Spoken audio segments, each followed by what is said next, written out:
اگر ہمیں کوئی شخص کہتا ہے کہ شب برات کو اٹھ کے نفل نہ پڑھو، تو بھائی نفل ہم نے پڑھنے اللہ کی رضا کے لیے، ہمیں کسی بندے سے ڈگری لینے کی ضرورت نہیں، نہ تو ہمارے اور رب کے درمیان معاذ اللہ کوئی وسیلہ ہے کہ تو کہے گا تو پڑھیں گے، جب دل کرے گا پڑھیں گے، اور جتنے دل کرے گا پڑھیں گے۔ ہم تو نفل کہہ رہے ہیں اس کو، ہم نے کب کہا ضروری ہے جو عشاء پڑھ کے سو جائے فجر تک سویا رہے، ہم اس کو گناہگار نہیں کہہ رہے، لیکن یہ ضرور کہیں گے کہ گولڈن چانس مس کر دیا اس نے، چانس مس کیا ہے، یہ تو اللہ کی رحمت کا موقع تھا۔ حضرت سیدہ عائشہ صدیقہ رضی اللہ تعالی عنہا ارشاد فرماتی ہیں کہ شعبان کی 15ویں رات تھی، یعنی شب برات کی رات، فرماتی ہیں شعبان کی 15ویں رات تھی، میں نے اچانک نظر ڈالی تو حضور میرے بستر میں تھے، پھر میری نظر پڑی تو حضور نہیں تھے، میرے دل میں گمان آیا، خیال آیا کہ شاید کسی اور زوجہ کی طرف حضور کا میلان طبع ہو گیا ہو، وہاں تشریف لے گئے ہوں۔ فرماتی میں اٹھی باہر گئی تو نبی کریم علیہ السلام جنت البقیع میں تھے، قریب ایک جگہ پہ حضور دعائیں مانگ رہے تھے۔ فرماتے میں گیا تو حضور فرمانے لگے ابو بکر کی بیٹی تو نے کیا گمان کیا کہ اللہ کا رسول تیری حق تلفی کرے گا؟ عرض کی حضور آپ مالک ہیں، کہیں اور جانا چاہیں تو میری طرف سے پابندی نہیں۔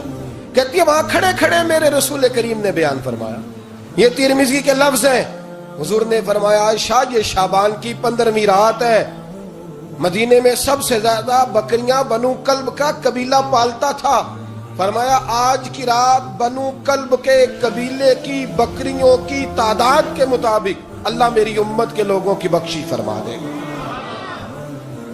یہ وہ رات ہے۔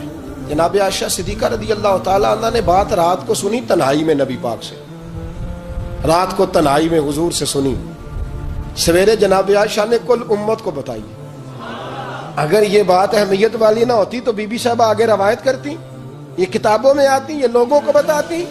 حضرت عائشہ نے روایت کیا اور مولا علی شیر خدا نے تو کھل کے کہا، ابن ماجہ میں حضرت علی سے پیار کرنے والوں کے لیے الگ عنوان، مولا علی نے کھل کے فرمایا شعبان کی 15ویں رات کو رات عبادت کرنا اور سویرے روزہ رکھنا۔ حضرت علی کے لفظ بائی نہیں سیاستہ میں، رات کو عبادت کرنا، دن کو روزہ رکھنا۔ ویسے تو رب کریم ہر روز تہجد کے وقت پہلے آسمان پر نزول اجلال فرماتا ہے اور لوگوں کو فرماتا ہے کوئی بخشش مانگنے والا، اور فرمایا ہر روز تہجد کے وقت یہ اعلان ہوتا ہے، پر شب برات کو نا شروع رات سے یہ اعلان شروع ہو جاتا ہے۔ ادھر دیکھو میری طرف، مغرب سے اعلان شروع ہو جائے گا۔ اللہ کرے آپ کو سمجھ آئے، اللہ کرے آپ کو، اور بھائی یہاں بار لوٹ سیل لگ جائے، یہاں ابھی سیل لگ جائے، 5000 والا جوڑا 1500 میں، تو رش ختم ہوگا۔ اور بھائی اگر یہ لگ جائے، چلو یہ تو دور کی بات ہے نا، ہم تو لنگر والے لوگ ہیں، اگر لنگر کا اعلان ہو جائے کہ بڑا تگڑا ہے، بڑا تگڑا، ہمارے ہاں تو شادی کی روٹی کھلتی ہے تو لوگ آخری روٹی سمجھ کے کھاتے ہیں، تو شاید اللہ ماشاءاللہ یہ آخری ہے، اس کے بعد نہ ملے گی۔ جب اعلان ہوتا ہے اور دعوت ہوتی ہے کہ کھلا ہے جی کھاؤ، کیا حشر ہوتا ہے، کیا انداز ہے۔ مولا علی شیر خدا حدیث روایت کرتے ہیں، رنگ کیا ہے؟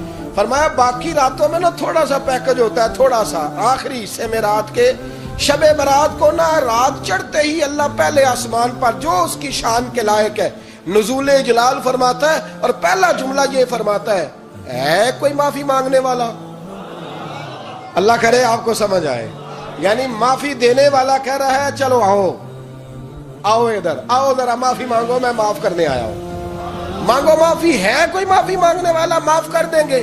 اور آپ فرماتے ہیں ہے کوئی رزق مانگنے والا؟ وہ جو بڑی درخواستیں دیتے پھرتے ہیں نا مختلف اداروں میں، وہ ایک درخواست نا کل شب برات والی رات بھی دے۔ اللہ کرے آپ کو سمجھ آئے۔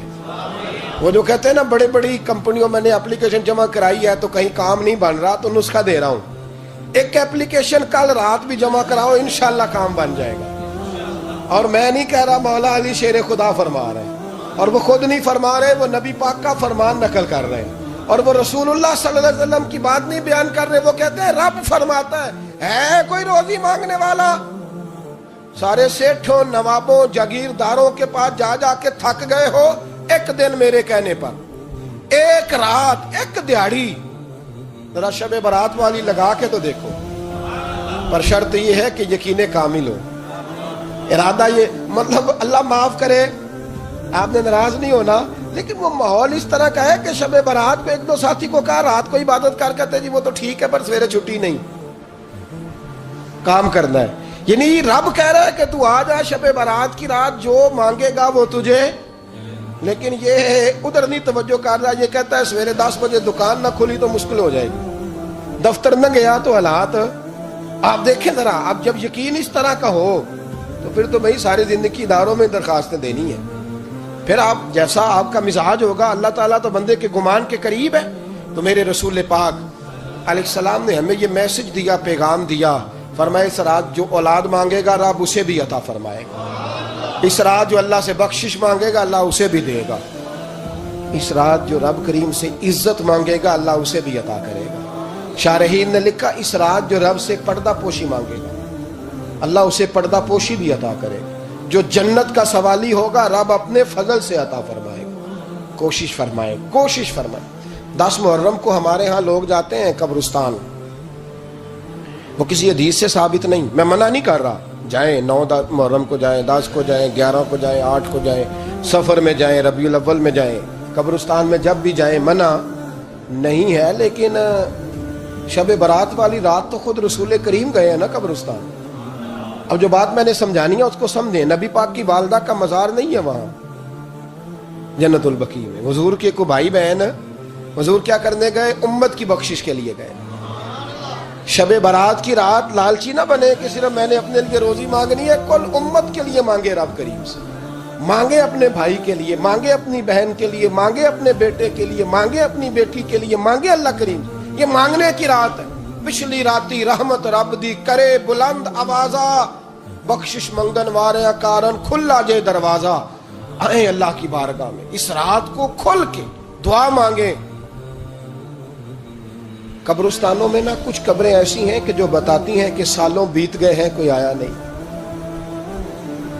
کچھ قبریں بتاتی ہیں. اور کچھ بڑے قبرستان بڑے شہروں میں ایسے بھی ہیں کہ جن کا گورکن کہتا ہے کہ مجھے کمیٹی نے کہہ دیا ہے جہاں 4-5 سال کوئی نہ آئے وہاں نئی قبر بنا دیا کرو. وہاں نئی قبر بن جاتی ہے معاذ اللہ. او بھائی کچھ ہیں ایسے، کچھ ہیں.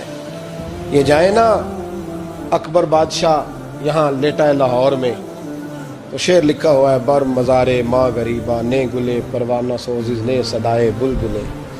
فارسی کا مقولہ لکھا ہے اس کی قبر پہ، کہتا ہے میں وہ غریب ہوں. عالم بادشاہ ہے مقبرے میں لیٹا ہے، کہتا ہے میں وہ غریب ہوں کہ نہ یہاں کوئی پروانہ آتا ہے نہ بلبل آ کے گیت گاتی. کوئی آتا ہی نہیں، کوئی فاتحہ نہیں پڑھتا، کوئی فاتحہ نہیں پڑھتا. او بھائی کئی قبریں ایسی ہیں جن پہ سالوں بیت گئے کوئی لوٹا نہیں.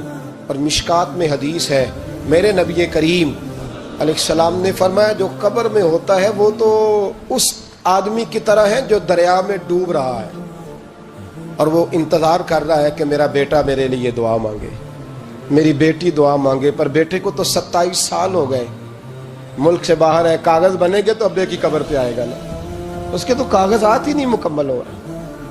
وہ بیٹے کو تو مشکل ہے بڑی، وہ تو کاغذات نہیں بن رہے. وہ تو دولت کا مطالبہ پورا ہوگا تو جبھی وہ کام ہوگا نا. انتظار ہو رہا ہے قبروں میں میرا بیٹا دعا کرے، میرا بھائی دعا کرے. اور اگر بچہ دفن ہے تو وہ کہتا ہے میری ماں دعا کرے، میرا باپ دعا کرے.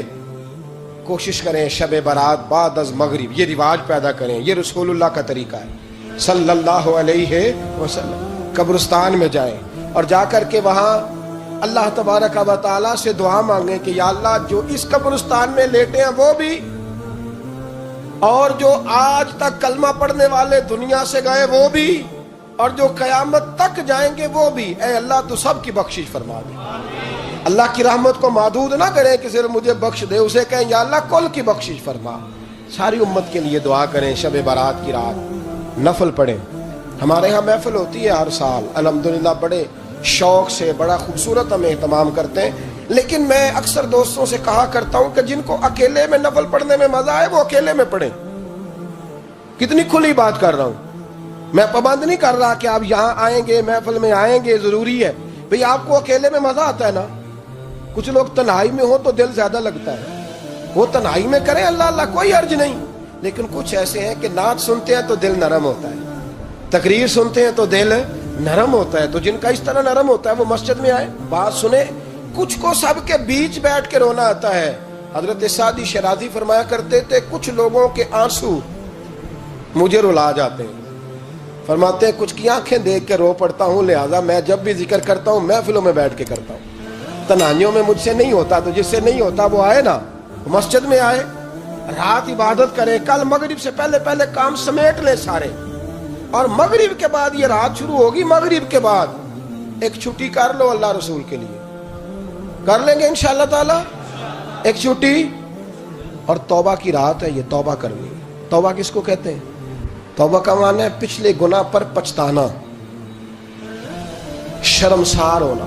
کہتے نہیں اے کاش میں نہ کرتا، اور وہ لفظوں میں نہیں، جملوں میں نہیں، توبہ رٹی رٹائی نہیں، شرمسار ہونا اور آئندہ گناہ نہ کرنے کا پکا ارادہ کرنا، اس کا نام توبہ ہے۔ دیکھیں اللہ تعالیٰ فضل کرے، میں نے پچھلے سال کہا تھا پھر کہتا ہوں، مسجدوں سے نا شب برات کی رات، شب قدر کی رات چیخوں کی آوازیں آتی ہیں، لوگ اتنا روتے ہیں نا، رونا چاہیے، کم روتے ہیں زیادہ رونا چاہیے، لیکن سوال یہ ہے کہ اتنا زیادہ لوگ شب برات کی رات روتے ہیں، کیا پھر سویرے بددیانتی ختم ہو جاتی ہے؟ جو رات مسجد میں کھل کے رو کے آیا ہے اس کا پروگرام ہے نا کہ اب ملاوٹ کبھی نہیں کرے گا، اب گاہکوں سے جھوٹ کبھی نہیں بولے گا، اب وہ بددیانتی کا معاملہ کبھی نہیں کرے گا، لیکن رات روتا بھی رہے اور سویرے پروگرام یہ ہو کہ میں نے پھر لوگوں کو فریب دینا ہے، داؤ لگانا ہے، تو اس نے توبہ کیا رات کے یہاں بس یہ ایکٹنگ کر کے لوٹ آیا، یعنی بڑی سجا بنا کر کے سوار کر کے رات توبہ کی۔ کیا مطلب ہے توبہ کا؟ کہ توبہ آپ نے کی۔ حضرت حسن بصری سے کسی نے کہا توبہ کیا ہے؟ فرمانے لگے توبہ یہ ہے کہ جس گلی سے رب نے تجھے منع کیا ہے دوبارہ پھر تو اس گلی میں نظر نہ آئے، تو نظر ہی نہ آئے، اور جس جگہ جانے کا رب نے تجھے حکم دیا ہے پھر تو دوبارہ وہاں سے غیر حاضر نہ ہو۔ اگر یہ پروگرام ہی نہیں، ارادہ ہی نہیں،